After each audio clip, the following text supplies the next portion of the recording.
பிறந்த நாள் விழா வாழ்த்துக்களை தெரிவித்துக் கொள்கின்றேன். Happy birthday. அவர் விண்ணகத்தில் இருக்காரு, நம்ம மண்ணகத்தில் கொண்டாடுறோம். அதே போல இன்று சப்போஸ் கிறிஸ்துமஸ் நம்ம காலையில் குழந்தைங்களோட கொண்டாடணும், மதியானம் ஆசிரியர்களோட கொண்டாடணும், இரவு ஜியோட கொண்டாடிட்டு இருக்கோம். இன்னைக்கு நாள் ஃபுல்லாகவே எங்களுக்கு ஒரே மகிழ்ச்சியான நாள் தான், சந்தோஷமான நாள். ஆகவே ஹாப்பி கிறிஸ்துமஸ் உங்களுக்கு முன்கூட்டியே சொல்லி ஹாப்பி கிறிஸ்துமஸ். இதுல ஏன் இயேசு பிறந்தாரு அப்படிங்கிறதுதான் இன்னைக்குடைய முக்கியமான. எதனால இயேசுவை கடவுள் உலகத்துக்கு கொண்டு வந்தார்? என்னது? பாவிகளை மீட்பதற்கு. அவரே சொல்றார் ஒரே விஷயம், உலகின் மேல் நான் அதிகமான அன்பு கொண்டதால் தன் ஒரே பேரான மகனை உலகிற்கு அனுப்பினார். அதுதான். அப்ப கடவுள் நம்ம மேல அதிகமா அவர் அன்பு வச்சதுனாலதான் தன்னுடைய மகனை இந்த உலகத்துக்கு அனுப்பி வைக்கிறார். அதுதான் முக்கியமான விஷயம்.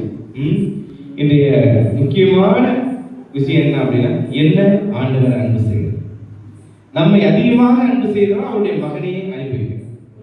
இரண்டாவது விஷயம் என்னன்னா, அழியாமல் நிலை வாழ்வு பெறும் பொருட்டு அவர் மீது விசுவாசம் கொண்டு அழியாமல் நிலை வாழ்வு பெறும் பொருட்டு தன் மகனையே அளிக்கும் அளவுக்கு கடவுள் உலகின் மேல் அன்பு கொடுத்தார். அப்ப அனுப்புன அந்த ஆண்டவர் இயேசு கிறிஸ்து நம்ம என்ன பண்ணணும்? நம்பணும், விசுவாசிக்கணும். நம்ம அழியாமல் வாழ்வு பெறுறதுக்கு தான், அந்த வாழ்வு கொடுக்கறதுக்கு தான் ஆண்டவர் இயேசு இந்த உலகம் அனுப்புனது. ஆண்டவர் நம்ம மீது அன்பு கொண்டார், நம்ம வாழ்வு பெறுவதற்காக அவர் வந்தார். அப்ப அவர் வாழ்வு கொடுக்க வந்தவர் எப்படி வராரு அப்படிங்கிறதா முக்கியமான விஷயம். இப்ப இயேசு பிறந்ததற்கான அடையாளம் என்ன அப்படின்னா, தீவன தொட்டியில் ஒரு துணிகளில் பொதிந்து தீவன தொட்டியில் கிடத்தியிருப்பார்கள். அதுதான் அடையாளம். இயேசு உயிர்த்ததுக்கான அடையாளம் என்ன அப்படின்னா, துணிகளில் பொதிந்து கல்லறையில் அந்த துணி சுத்தி வைக்கப்பட்டிருக்கு. இதுதான் அடையாளம், வெற்று கல்லறை. அப்ப துணிகளில் பொதிந்து வைத்திருக்க ஒரு குழந்தை, அது எங்க இருக்கு? தீவன தொட்டியில் இருக்கு. பெத்லெகேம் அப்படின்னா என்ன? அப்பத்தின் வீடு. தீவன தொட்டியில் என்ன இருக்கும்? தீவனம் இருக்கும், மாடு சாப்பிடுறதுக்கு உணவு இருக்கும். அப்ப தீவன தொட்டியில கிடைச்சிருக்காங்க யாரு? ஆண்டவர் இயேசு கிறிஸ்து. அப்ப என்னவா வர்றாரு? அவரு உணவாக வருகிறார். என் தசை தின்று என் ரத்தத்தை குடிப்பவன் முடிவில்லா வாழ்வை பெறுவான் என்று சொல்லுகிறார் ஆண்டவர் இயேசு கிறிஸ்து. அப்ப ஆண்டவர் நமக்கு உணவாக, நாம் வாழ்வு பெறும் பொருட்டு நமக்கு உணவாகவே வந்தவர் தான் ஆண்டவர் இயேசு கிறிஸ்து.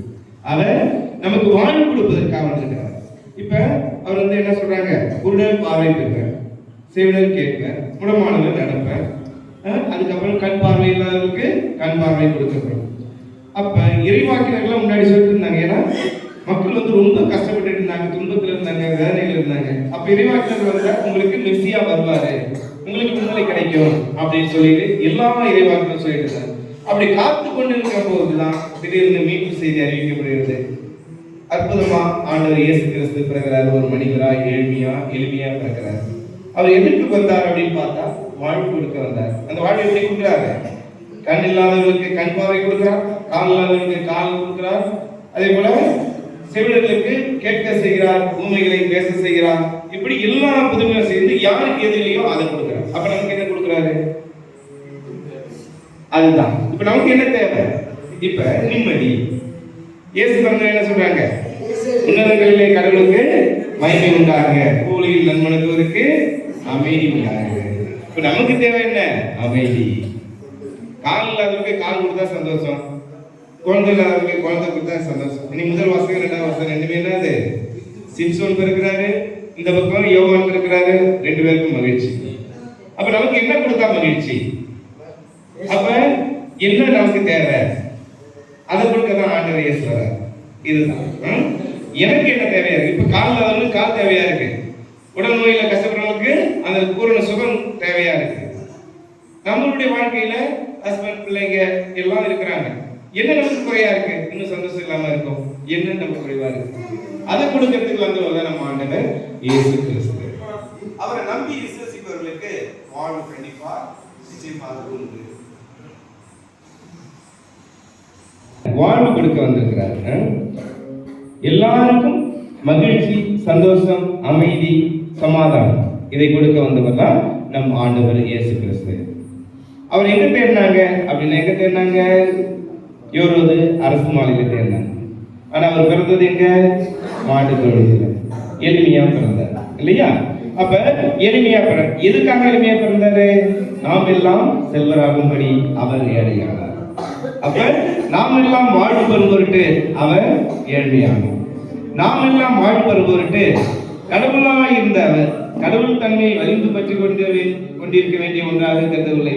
மாறாக அடிமையின் தன்மை கொண்டு மனிதருக்கு ஒப்பான மனித உருவில் தோன்றிய அவர் தன்னையை தாண்டி சிலுவை சாவை ஏற்கும் அளவுக்கு, அதுவும் சிலுவை சாவை ஏற்கும் அளவுக்கு தன்னையை தாழ்த்தி கொண்டார். அதனால்தான் என்ன பண்றார்? கடவுள் அவரை எல்லாவற்றுக்கும் மேலாக உயர்த்தி இயேசு கிறிஸ்து ஆண்டவர் என்று எல்லா நாவுமே அறிக்கையிட செய்தார். அப்ப கடவுளானவர் தன்னை தாழ்த்தி மனிதனாக உருவெடுத்து நம்மை போல் ஒருவராக வருகிறார், பாவம் தவிர. எதற்காக அப்படின்னா, நாம் வாழ்வு பெறுவதற்காக, மகிழ்ச்சி அடைவதற்காக, சந்தோஷமாக வாழ்வதற்காக. அப்ப என்ன செஞ்சா நம்ம சந்தோஷமா இருக்க முடியும்? அதுதான் இப்ப நம்ம சிந்திக்க வேண்டிய ஒன்றாக இருக்கு. ஒரே ஒரு சின்ன ஒரு கதை என்ன அப்படின்னா, ஒரு பிச்சைக்காரன் பிச்சை எடுத்துட்டு இருந்தான். அந்த வழியா ஒரு அரசர் போறான். போன உடனே இந்த பிச்சைக்காரன் போன உடனே பக்கத்துல நிறுத்திட்டார் வண்டியை. நிறுத்தின உடனே அந்த பிச்சைக்காரன் என்ன சொல்றான்? ஐயா தர்மம் போடுங்க அப்படின்றான். உடனே அரசன் என்ன பண்றான்? அவன் எதுவுமே கொடுக்கல. அதுக்கு பதிலாக இவன் அவன்கிட்ட எனக்கு தர்மம் போடுவா அப்படின்னு கையை கேட்கிறான். உடனே அரசன் என்ன பண்றான்? ஒரே ஒரு அந்த பிச்சைக்காரன், ஐயா இது நமக்கு இவன் போடுவான்னு பார்த்தா இவன் நம்மள்கிட்ட கேட்கறான் அப்படின்னு சொல்லிட்டு என்ன பண்ணிட்டான்? கண்ட இருக்கிற அந்த கோதுமை கொஞ்சோண்டு வச்சிருந்தான். போன வாரம் இருந்தவங்களுக்கு ரெடி மாஸ்டர் இருப்பாங்க. பிஷப் சர்க்குலர் லெட்டர்ல அனுப்பி வச்சிருந்தாரு. அதுல என்னன்னா, அந்த கதையில என்னன்னா, இவன் என்ன பண்ண ஒரே ஒரு கோதுமை கொடுத்தான். அவர் கொடுத்த அவர் என்ன பண்ணாரு? வண்டி எடுத்துட்டு போயிட்டாரு. கொஞ்ச நாள் கழிச்சு இவன் ஏமாந்து போய், ஐயோ வண்டி எடுத்துலாம் நமக்கு ஏதாவது கிடைக்க நினைச்சேன், கடைசியில் ஒண்ணுமே இல்லாம போயிட்டானே அப்படின்னு சொல்லிட்டு திட்டிகிட்டே போய் சரி ஏதாவது சாப்பிடுவோம் அப்படின்னு திறந்து பார்த்தான் பையன். பார்த்தா அந்த கோதுமையில ஒரே ஒரு மணி இருக்கு. அது என்ன? கோல்டு. அந்த கோதுமை மட்டும் கோல்டா மாறி. அப்ப நினைச்சு பார்த்தான், ஐயோ எல்லாத்தையும் கொடுத்துருந்தா எல்லாமே கோல்டா மாறி இருக்குமே அப்படின்னு. நம்மள்ட்ட இருக்கிறத நம்ம கொடுக்க முன் வந்தாதான் சந்தோஷமே இருக்கு. என்ன நம்மள்ட்ட இருக்கு? பணமா? இல்ல நம்மள்ட்ட இருக்கிற சொத்தா? நம்மள்ட்ட இருக்கிற மகிழ்ச்சி, நம்மள்ட்ட இருக்கிற புன்னகை, நம்மள்ட்ட இருக்கிற ஒரு நேரம், நம்மள்ட்ட இருக்கிற ஒரு சந்தோஷத்தை பிறரோட பகிர்ந்துக்கும் போது அந்த சந்தோஷம் நமக்கு கிடைக்கும். பணம் உதவி அப்படிங்கிறத விட அதையும் கொடுக்கணும். அதையோடு சேர்த்து நம்முடைய நேரத்தையும் நம்முடைய சந்தோஷத்தையும் நம்முடைய மகிழ்ச்சியையும் இல்லாதவரோடு பகிர்ந்த பொழுது அது நமக்கு மகிழ்ச்சியாக மாறுகிறது.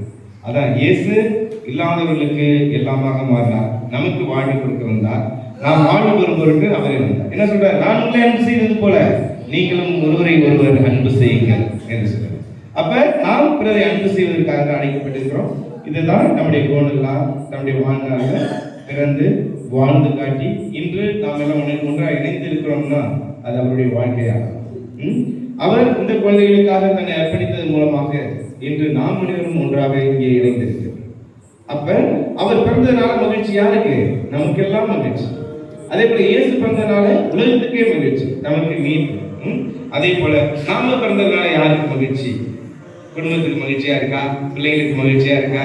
இல்ல நம்ம சுத்தி இருக்கவங்களுக்கு மகிழ்ச்சியா இருக்கா? அது கொடுக்கணும். அது எப்படி கொடுக்கலாம் என்பதுதான். நம்மள்கிட்ட எது இருக்குதோ இல்லையோ நம்மளிடம் இருப்பதை கொடுக்கணும். அது என்ன? இடம், அந்த நம்மளுடைய நேரம், நம்முடைய பொருள், நம்முடைய என்ன இருக்குதோ அதை நம்ம கொடுக்கும் போது எல்லோரும் சந்தோஷமாக இருக்கலாம். அதே போல கோணலாவும் அதை தான் செய்யலாம். இன்றைய எங்களுக்கு இந்த மாசுக்குரிய ஒரு வாசகம் அப்படின்னா நீதிமொழிகள் 19:17.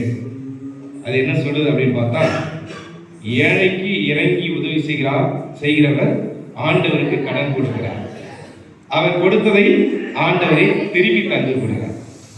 அப்ப மனம் இறங்கி நாம் கொடுக்கின்ற பொழுது நாம கடவுளுக்கு கடன் கொடுக்கிறோம். கடவுள் என்ன பண்றாரு? நமக்கு அதை தந்து விடுகிறார். அப்ப அவங்க கொடுக்கும்போது நான் சந்தோஷமா இருக்கும். அதுதான் நீங்க செஞ்சுட்டு இருக்கீங்க. இன்றைய நாள் நம்ம சந்தோஷமா இருக்கிறோம்னா இதுதான் இறைவனுடைய அழைப்பு. அவர் கொடுத்தது நாம் பிறருக்கு கொடுக்குறோம், அதன் மூலம் சந்தோஷப்படுற குழந்தைங்க, அது மூலம் நம்ம சந்தோஷப்படுறோம். இதுதான் நம்முடைய மகிழ்ச்சி. இதுதான் இந்த கிறிஸ்துமஸ் செய்தியாக நம்ம விடுகிறோம். என்னன்னா நாமும் வாழ்வு கொடுக்க வந்த ஆண்டவர், நாம் எப்படி வாழ்வு பெறுகிறோமோ அதே போல நாம் பிறருக்கு வாழ்வு கொடுக்கிறோம். தொடர்ந்து ஜெபிப்போம். ஆமென்.